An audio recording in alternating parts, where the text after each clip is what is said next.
तबलीगी जमात पर जमकर लगे आरोप।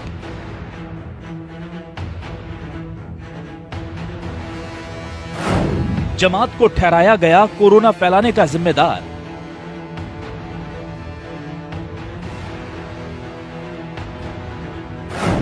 खुदा ने खून एक ही बनाया, कुदरत ने एक बार फिर दिखाया।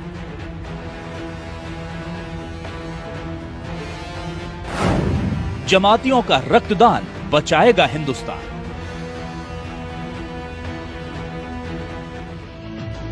जिन जमातियों पर कोरोना वायरस फैलाने के नाम पर जमकर हमले हुए, जिस जमात की वजह से पूरे मुल्क में खास समुदाय के लोग निशाने पर आ गए,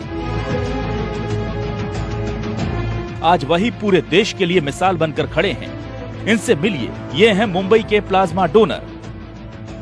मुंबई के रहने वाले ये डोनर भी उसी जमात का हिस्सा हैं जिस पर इस मुल्क को बीमारी देने के इल्जाम लगे थे, और अब कोरोना से जंग जीतने के बाद वही इसकी दवा बनकर अपना खून देने मुंबई के अस्पताल पहुंचे हैं। वहाँ से फोन आया नायर से कि आप अगर जो पॉजिटिव पेशेंट अच्छे हो के आए तो उनका है ना प्लाज्मा लेकर, जो पेशेंट अच्छे नहीं हो रहे हैं उनको हम उसमें आपका प्लाज्मा डालेंगे तो ऊपर वाले की दुआ रहेगी तो वो भी अच्छा हो जाएगा। इसके लिए मुझको बुलाया गया था। और फिर जो हमारे अमीर साहब है तबलीगी जमात के, मौलाना साद साहब निज़ामुद्दीन से, उन्होंने इस बात को वायरल किया था कि हर मुसलमान इसमें बढ़ चढ़ के हिस्सा ले और इंसानियत को आगे करे और दूसरों की मदद करे। तो ये सोच के मैं भी गया। पहले दिन मुझको लेकर अपना ब्लड लोगों ने चेक करा कि कोई बीमारी या कुछ ऐसी कोई चीज़ तो नहीं है। उसके बाद आज फिर उन्होंने बुलाया, फिर गाड़ी भेजी थी उन्होंने और प्लाज्मा लिया। एक आधे घंटे का प्रोसीजर था जिसमें 450 ml उन्होंने मुझसे प्लाज्मा लिया। ये शख्स अकेले ऐसे डोनर नहीं, तवरेज भी उन्हीं लोगों में से एक हैं जो अपने जिस्म का खून देकर कोरोना की दवा बनने के लिए खुद चलकर अस्पताल पहुंचे हैं। दिल्ली से ही जमातियों को लेकर विवाद शुरू हुआ था और उसी दिल्ली में तवरेज जैसे लोग लोगों की जान बचाने के लिए आगे आए हैं। एक बार न्यूज़ पर देख रहा था जिसमें हमारे माननीय मुख्यमंत्री केजरीवाल जी प्लाज्मा थेरेपी के बारे में बता रहे थे और वो अपील कर रहे थे कि जो भी लोग कोरोना नेगेटिव होकर आए हैं वो अपना प्लाज्मा डोनेट करें और ये थेरेपी सक्सेस हो सकती है। ये खबर सुनने के तुरंत पश्चात मैंने ठान लिया था कि मैं अपना प्लाज्मा डोनेट करूंगा कि और इस प्लाज्मा से अपने किसी हिंदुस्तानी भाई का इलाज हो। इससे ज़्यादा खुशी और गर्व की बात मेरे लिए दूसरी कोई नहीं हो सकती है। दरअसल ये वो लोग हैं जिनके शरीर पर कोरोना का वायरस अटैक कर चुका था, लेकिन बेहतर इलाज और डॉक्टरों की मेहनत का नतीजा है कि ये सब अब इस जंग में जीत हासिल कर चुके हैं। मतलब इनके शरीर में कोविड-19 के वायरस से लड़ने वाली एंटीबॉडीज तैयार हो चुकी हैं। अब इन्हीं लोगों के खून से प्लाज्मा निकालकर दूसरे मरीजों को चढ़ाया जाएगा। इस पूरी प्रक्रिया को प्लाज्मा ट्रांसप्लांट कहा जाता है।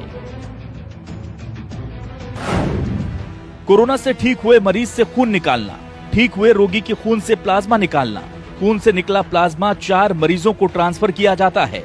4 लोगों के शरीर में गया प्लाज्मा एंटीबॉडीज बनाएगा। एंटीबॉडीज केवल प्लाज्मा में ही मौजूद होते हैं। प्लाज्मा में मौजूद एंटीबॉडीज वायरस से लड़ते हैं। जिसके एंटीबॉडीज वायरस को हरा चुके होते हैं, उसके एंटीबॉडीज दूसरे शरीर में भी एक जैसा व्यवहार करते हैं। यानी एक ठीक हुए रोगी का प्लाज्मा 4 और मरीजों को ठीक कर सकता है।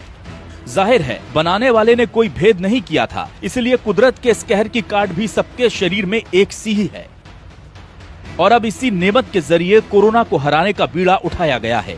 कोरोना वायरस की चपेट से बाहर आ चुके तबलीगी जमात के करीब 200 लोगों ने प्लाज्मा के लिए अपना ब्लड डोनेट करने का फैसला किया है। इसमें से ज्यादातर लोग दिल्ली से ही हैं और अपना प्लाज्मा वही डोनेट करेंगे। इन सभी के प्लाज्मा का उपयोग दिल्ली में भर्ती अभी मरीजों को ठीक करने के लिए किया जाएगा। तो जो कोरोना से पूरी तरह से ठीक हो चुके मरीज हैं, जिनका पूरी तरह से जिनके शरीर से कोरोना का वायरस निकल चुका है, ऐसे मरीजों का प्लाज्मा फेरेसिस मशीन से निकाल करके उसको जो बीमार गंभीर मरीज होते हैं उनको दिया जाता है। और ऐसा देखा गया कि उनके अंदर जो है काफ़ी पॉजिटिव रिस्पांस आए। जो लोग वेंटिलेटर पर थे वो जल्दी वेंटिलेटर से हटा लिए गए और स्वस्थ होकर जाने लगे। इस पूरे मसले पर institute of liver and biliary science के सूत्र बताते हैं कि अभी दिल्ली में तकरीबन 200 प्लाज्मा यूनिट्स की जरूरत है। जो व्यक्ति 2 बार लगातार टेस्ट में नेगेटिव आ जाता है और 7 दिन तक ठीक रहता है, उसका प्लाज्मा लिया जा सकता है। दिल्ली के अलावा भी पूरे देश में जमात से जुड़े कई लोग प्लाज्मा डोनेट करने के लिए आगे आ रहे हैं। बुरे वक्त में जमात से जुड़े इन लोगों ने इंसानियत की मिसाल पेश की है। प्लाज्मा डोनेट करने वालों ने ये साबित कर दिया कि कुछ लोगों की नासमझी के कारण पूरी जमात को कोसना ठीक नहीं, क्योंकि इबादत चाहे खुदा की हो या भगवान की, हर मजहब यही सिखाता है कि हर मुमकिन मदद करो इंसान की।